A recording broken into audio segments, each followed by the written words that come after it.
ముఖ్యంగా ఈరోజు మనం ఇక్కడ ఎందుకు కలుసుకున్నామంటే, ఈరోజు ఈ మెగా పీటీఎం మన ముఖ్యమంత్రి చంద్రబాబు నాయుడు గారు, యువనేత విద్యాశాఖ మంత్రి నారా లోకేష్ బాబు గారు రంపచోడవరంలో చేయడం జరిగింది. అలాగే రాష్ట్రం మొత్తం అన్ని కాన్స్టిట్యున్సీలో కూడా ఈ మెగా పీటీఎం చూసి ఒక్కొక్క తల్లికి 4 5 మందికి 3 వాళ్ళ అకౌంట్లలో ఈ తల్లికి వందనం జమ అయిందని వాళ్ళ కృతజ్ఞతని ముఖ్యమంత్రి గారికి వ్యక్తపరచడానికి, అదే విధంగా నాకు తెలుపుకోవడానికి వాళ్ళు ఇక్కడికి రావడం జరిగింది.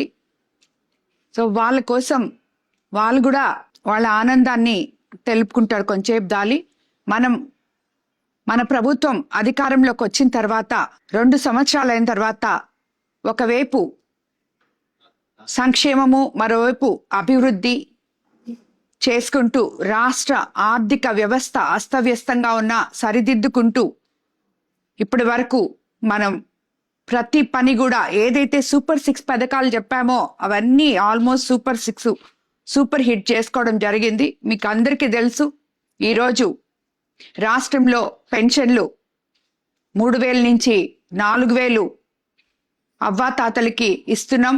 అలాగే దివ్యాంగులకి 6000 ఇస్తున్నాం. అలాగే డిసేబుల్ పీపుల్కి 15000 లెక్కన ఇస్తున్నాం. అన్నదాత సుఖీభవ 20000 లెక్కన ప్రతి రైతుకు అందే విధంగా చూస్తున్నాం. స్త్రీశక్తి పథకం కింద మహిళలు ఉచిత బస్సు ప్రయాణం చేసే విధంగా ఆల్రెడీ ఇస్తున్నాం.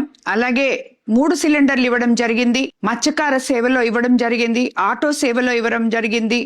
ఇలాగా చెప్పుకుంటూ పోతే ప్రతి ఒక్కటి ఈరోజు చేనేతలకు ఎంతో ఆసరాగా నిలబడింది మన ప్రభుత్వం అనడానికి మీరు నిన్ననే మన కేబినెట్ లో తీసుకున్న నిర్ణయాలన్నీ చేనేతలకు అండగా ఉండే విధంగా ముందుకు తీసుకెళ్తున్నాం. ఈరోజు మెగా పీటీఎంలో తల్లుల కళ్ళల్లో ఆనందం చూస్తే ఎంతో సంతోషం అనిపించింది. 67.47 లక్షల మంది విద్యార్థులకు, 42.70 లక్షల మంది తల్లులకు లబ్ధి చేకూరడం జరిగింది. 1వ తరగతి నుంచి ఇంటర్ వరకు అమలు చేయడం జరిగింది. ఇప్పుడే అడ్మిషన్స్ తీసుకున్న 1వ క్లాస్ వాళ్ళకి, అలాగే junior inter first year join అయ్యే వాళ్ళకి మాత్రమే ఇంకా వాళ్ళకి జమ కాలేదు. మిగతా +2 వరకు మిగతా అన్ని క్లాసులకు కూడా తల్లికి వందనం ఎంతమంది పిల్లలు ఉంటే అంతమంది పిల్లలకి ఇవ్వడం జరిగింది. మన ప్రభుత్వం అధికారంలోకి వచ్చిన కొత్తల్లో ఎంతమంది పిల్లలు ఉంటే అంతమంది పిల్లలకి నీకు 15000 ఇస్తామని చెప్పారు, ఇవ్వలేదు అనే విధంగా మాట్లాడిన వాళ్ళకి ఇది దీటైన జవాబు అని చెప్పి నేను తెలియజేసుకుంటున్నాను. ఎందుకంటే ఈరోజు 4 5 మంది ఉన్న వాళ్ళ ఖాతాల్లో డబ్బులు జమ చేయడం జరిగింది. అట్లాగే ఎక్కడ కూడా అన్నిటికన్నా ముఖ్యంగా అంగన్వాడీ ఆయాలకి వాళ్ళ పిల్లలకి కూడా తల్లికి వందనం పడే విధంగా మన ప్రభుత్వం వాళ్ళకి ఆసరాగా నిలవడం కూడా జరిగింది.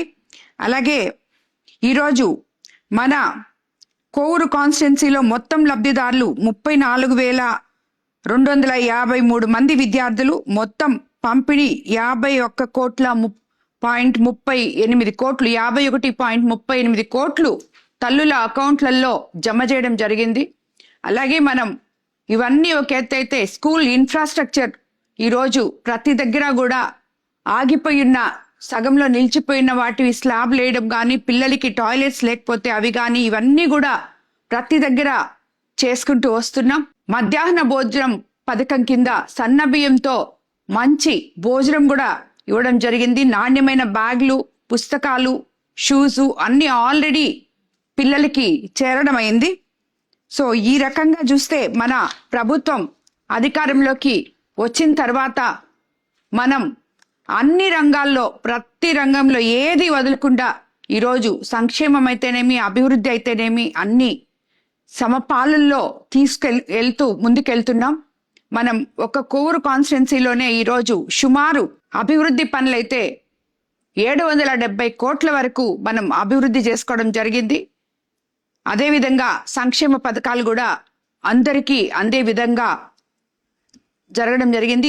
ఇదంతా ఒక విధమైతే అనాథ పిల్లలకు కూడా డైరెక్ట్ గా కలెక్టర్ గారి అకౌంట్ నుంచి వాళ్ళకి తల్లికి వందనం చేరే విధంగా ఈ ప్రభుత్వం ముందుకు తీసుకెళ్తుందని చెప్పి మీకు అందరికీ నేను తెలియజేసుకుంటున్నాను. ఇటువంటి ఒక మంచి ప్రభుత్వం మన ప్రభుత్వం అని చెప్పి తెలియజేసుకుంటూ ముఖ్యమంత్రి చంద్రబాబు నాయుడు గారు అలాగే యువ నాయకులు నారా లోకేష్ బాబు గారు మన ఏవైతే చెప్పారో అవన్నీ కూడా చేసుకుంటూ వెళ్తున్నారు అని చెప్పి చెప్పడానికి ఇదొక నిదర్శనం అని చెప్పి మీకు అందరికి నేను తెలియజేసుకుంటున్నాను. ఈరోజు వాళ్ళు ఆ పిల్లలు కూడా వచ్చున్నారు. వాళ్ళందరూ 15,000 ఇచ్చాము.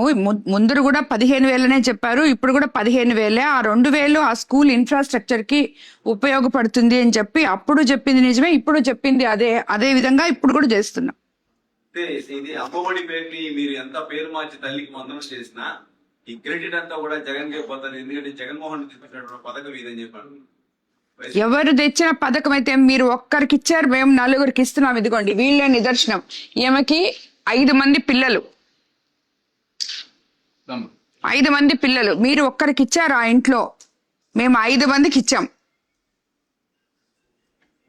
5 మందికి ఇచ్చాం. మీరు అడిగిన జవాబుకి ఇదే నిదర్శనం. వాళ్ళ కోసమే యాక్చువల్ గా నేను ఈ ప్రెస్ మీట్ కూడా పెట్టడం జరిగింది. ఎందుకంటే వాళ్ళు నా దగ్గరకు వచ్చి వాళ్ళ ఆనందం వెల్లబుచ్చుకున్నారు. దాన్ని తెలవాలి అని చెప్పి అందరికీ సో తీసుకొచ్చి ఏమ్మా ఏ స్కూల్ మీరంతా? ఉర్దూ స్కూల్. ఉర్దూ స్కూల్, కాజానగర్ లో ఉర్దూ స్కూల్. అందరికి పడిందా? మీకు అందరికి 5 మందికి వచ్చిందా? అటు తిరిగి చెప్పు, మెసేజ్ చూపియమ్మా ఒకసారి. సరిపోతుందమ్మా. ఎక్కడైనా నిలబెట్టమంటారా ఫోటోస్?